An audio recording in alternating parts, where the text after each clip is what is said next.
नमस्कार, आप देख रहे हैं नेशन 24 न्यूज और मैं हूं आपके साथ वैशाली। इस वक्त की बड़ी खबर झांसी से। सनातन सांस्कृतिक संघ द्वारा आयोजित सनातन एकता यात्रा चौथे दिन झांसी पहुंची। यात्रा ललितपुर से शुरू होकर मध्य प्रदेश के टीकमगढ़, छतरपुर, महोबा, मऊरानीपुर होते हुए झांसी पहुंची। आध्यात्मिक यात्रा का जगह जगह स्वागत किया गया। यात्रा में विभिन्न साधु संतों और धर्मगुरुओं ने श्रद्धालुओं को प्रेरित किया। आज यात्रा झांसी पहुंची, जहां कार्यक्रम के बारे में बताते हुए सनातन सांस्कृतिक संघ के अध्यक्ष हरिप्रिया भार्गव ने पत्रकार वार्ता का आयोजन करके बताया कि हमारा धर्म हमें न केवल मानवता की सेवा सिखाता है, बल्कि आत्मिक शांति और सामाजिक एकता का मार्ग भी सिखाता है।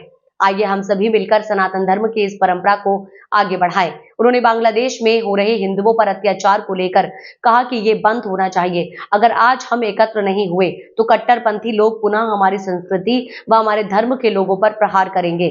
वही यात्रा में शामिल होने झांसी पहुंचे सनातन महासंघ के संस्थापक गौतम खट्टर ने भी सनातनियों को एक होने पर बल दिया। हमने यही संदेश दिया है कि जाति, वर्ण, धर्म से ऊपर उठकर हम सबको एक होना है और एकजुट रहना है। हमें किसी भी तरह की राजनीतिक या धार्मिक षड्यंत्रों में नहीं आना है।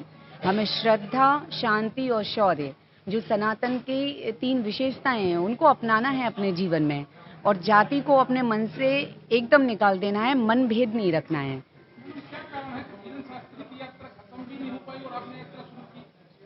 जी, मुहूर्त अच्छा होगा 29 तारीख का, इसीलिए उनकी समाप्त हुई, हमारी शुरू हुई। और मुझे लगता है सनातन एकता यात्रा, ये जिस उद्देश्य की जाती है या जैसा ये यात्रा है, तो ये प्रवाह चलता रहना चाहिए। किसी की समाप्त होती है, कोई शुरू करता है। सारे सनातनी बहन भाई अपने अपने क्षमता अनुसार सहयोग कर रहे हैं और अपनी योग्यता अनुसार उसमें अपना योगदान दे रहे हैं। तो झांसी आकर हुआ है, क्या कहेंगे? देखिए, झांसी एक ऐतिहासिक स्थल है और यहाँ झांसी की रानी के नाम से एक वीरांगना हमारी प्रसिद्ध हुई।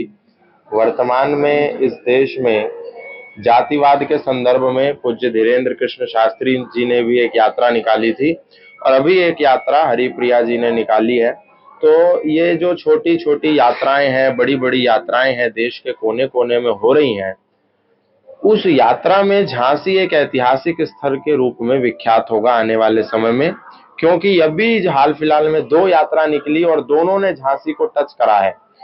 तो ये जात पात, छुआछूत, ऊंच नीच, भेदभाव, इसको मिटाने की यात्रा के संदर्भ में यहाँ पर आना हुआ था। और सनातन धर्म के लोग जो विभिन्न धड़ों में बटे हुए हैं, विभिन्न पंथों में बटे हुए हैं, विभिन्न जातीय भेदभावों में बटे हुए हैं, उन सबको एक करने के लिए, पिछड़े और बिछड़े सनातनियों को गले लगाने के लिए ये यात्रा थी। इसमें हम सब सम्मिलित हुए। आपकी भी सनातन यात्रा निकली, ये शास्त्री की भी सनातन यात्रा निकली, अलग अलग क्यों? अलग नहीं है, एक ही है। धीरेन्द्र शास्त्री जी के साथ हम थे पूरे। उसी टाइम उनकी चल रही, उसी टाइम आपकी नहीं, उनकी उनकी समाप्त हो गई। उसके बाद इस यात्रा का प्रारंभ हुआ। अगर आप देखेंगे तो उनकी 29 तारीख को समाप्त हो गई और वो समाप्त नहीं हुई। वो यात्रा निरंतर चलती रहेगी और तब तक चलती रहेगी जब तक इस देश में एक व्यक्ति के मनस्पटल में भी जातिवाद नाम का विष रहेगा। तब तक देश के विभिन्न कोनों में ऐसी अनेक असंख्य यात्राएं चलती रहेंगी। बांग्लादेश में जो हिंदुओं का नरसंहार हुआ है, वो सनातन धर्म के लोगों की जो मूर्खता है, जातिवाद, इसी के कारण हुआ। हम लोग विभिन्न धड़ों में बटे रहे। आज बांग्लादेश में हिंदू अल्पसंख्यक हो गया। भारत में जो अभी हो रहा है, वो बांग्लादेश का जो वर्तमान है, वो भारत का भविष्य ना हो जाए, इसीलिए इस प्रकार की यात्राओं को निकाला जा रहा है विभिन्न संगठनों द्वारा।